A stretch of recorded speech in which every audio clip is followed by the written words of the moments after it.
Vamos adentrar hoje então na ética nietzschiana. Vamos começar aqui, ó. O Nietzsche, o pensamento dele é uma reação. Uma reação contra quem, professor? Contra o socratismo, contra o cristianismo, o idealismo de Kant e o idealismo de Hegel, contra o positivismo de Comte. Então ele está dizendo que todos esses pensadores, eles passaram pela racionalidade socrática. E o que essa racionalidade criou? Ela criou ilusão, ela criou ficção, ela criou máscara. Então, portanto, tudo isso não passa do quê? De mentira. Mas como é que o Nietzsche vai demonstrar isso? Vamos lá então. Então ele vai fazer o seguinte: o pensamento nietzschiano é conhecido como irracionalismo ético ou emotivismo ético. Então ele vai dizer o seguinte: Sócrates, a gente conhece como o pai da filosofia, Sócrates vai criar o quê? Um pensamento no qual a razão pode conhecer o ser humano e dizer de fato como ele pode existir.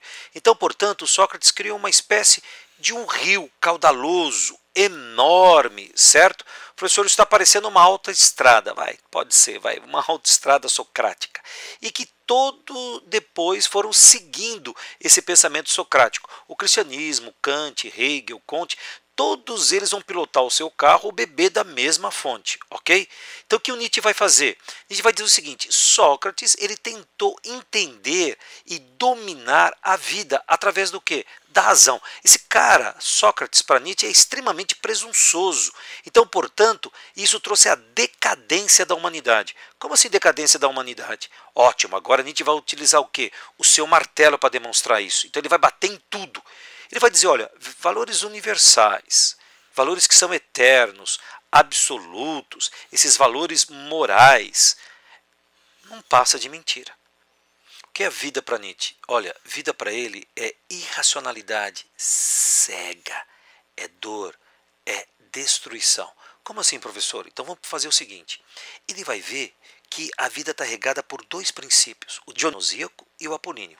O que seria o dionisíaco? O dionisíaco é uma força instintiva. Então, portanto, é uma embriaguez criativa, no qual você sai de si mesmo e cria algo. Portanto, é uma paixão sensual, é um pleno acordo com a natureza. E do contrário é o apolíneo. O apolíneo tem aqui o deus Apolo, que significa equilibrado, que significa o límpido, que significa a medida, a moderação. Com Sócrates, quem que vocês acham que venceu? Que deus? Dionísio ou Apolo? É óbvio que foi o apolíneo. Então, portanto, o cristianismo, baseado nessa questão, transformou tudo em pecado. Então, os nossos valores, os nossos prazeres, que de fato são valores terrenos, o cristianismo transformou em quê? Em pecado. Então, portanto, ser cristão implica em ser ressentido para Nietzsche. Como assim? Olha, eu tenho um desejo, eu não consigo atingir o meu desejo, e o que acontece comigo? Eu sofro. Então, portanto, viver é sofrer. Parece Schopenhauer, mas não é. Então, olha só. O cristianismo vai envenenar a humanidade. Então, olha como é que pensava então a ética tradicional. A ética tradicional pensa que o corpo e o instinto eles são incapazes de valores morais bons. Então, portanto, da onde vêm os valores morais bons? Da alma, da razão. Opa, olha o Sócrates aqui. Isso, muito bem. Então, portanto, nós, seres humanos, somos incapazes de fazer isso. Quem é capaz? A alma e a razão. Portanto, as boas razões vêm desta razão socrática, que nos leva a fazer o quê? A atingir o bem. Então, para Nietzsche, a ética tradicional, ela vai contra a vida. Mas o que ele entende de vida? Olha, vida é instinto. Instinto é a felicidade do corpo. E o mais interessante, né? O que vem primeiro na ética para Nietzsche? Primeiro vem o corpo.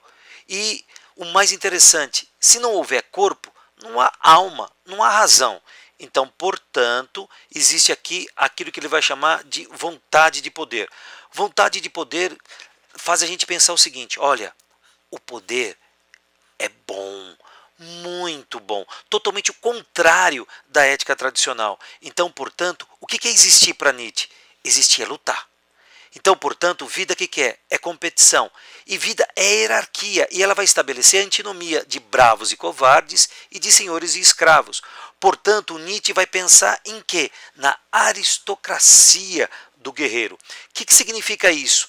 Wilsumart, a vontade de poder. Então, ó, o poder é bom e viver é competir. E sobrevive quem? Só a aristocracia, só o guerreiro. Lembre-se que ele está pensando na Grécia Antiga. Então, fazer o seguinte, a moral para Nietzsche ela é ruim em si mesma, porque ela foi feita para quê? Para dominar os seres humanos. Então, o Nietzsche vai ressaltar que existem fundamentalmente duas morais, a aristocrática e a moral dos escravos. O que é a moral aristocrática? É a moral dos fortes, é a afirmação de si mesmo, ela é independente, ela é conquistadora, ela é dominadora. E o mais interessante, ele nega a igualdade entre os homens. Esse discurso de democracia, esse discurso iluminista, nossa, isso é a decadência dos seres humanos. Isso é coisa de moral de escravo, que é a moral de rebanho, que é a moral do ressentido, que vai contra a força, a saúde, o amor. E essa moral aqui do escravo é legitimada por onde? Pela metafísica. A metafísica inventa um outro mundo, um mundo que não existe para legitimar-se a si mesma. Então, portanto, Nietzsche vai proclamar o quê? A morte de Deus. Calma. Qual é o significado da morte de Deus? Como é que ele vai pensar nisso? Ele vai eliminar todos os nossos valores. Quando ele fala que elimina os valores, significa que os seres humanos estão por conta própria. Por quê? Porque foram os seres humanos que criaram o sobrenatural. Portanto, não há sobrenatural. Então, portanto, nós estamos aonde? No niilismo. Quando eu falo niilismo, é a experiência do nada. Em que sentido? Que não há valores absolutos. Portanto, não há providência. Não há nenhuma ordem cósmica. Não há nada que determina o ser humano. E aí institui o quê? O super-homem. O que significa o super-homem para Nietzsche? Aquele que ama a vida, aquele que busca o sentido à terra, portanto, que não tem nenhuma metafísica.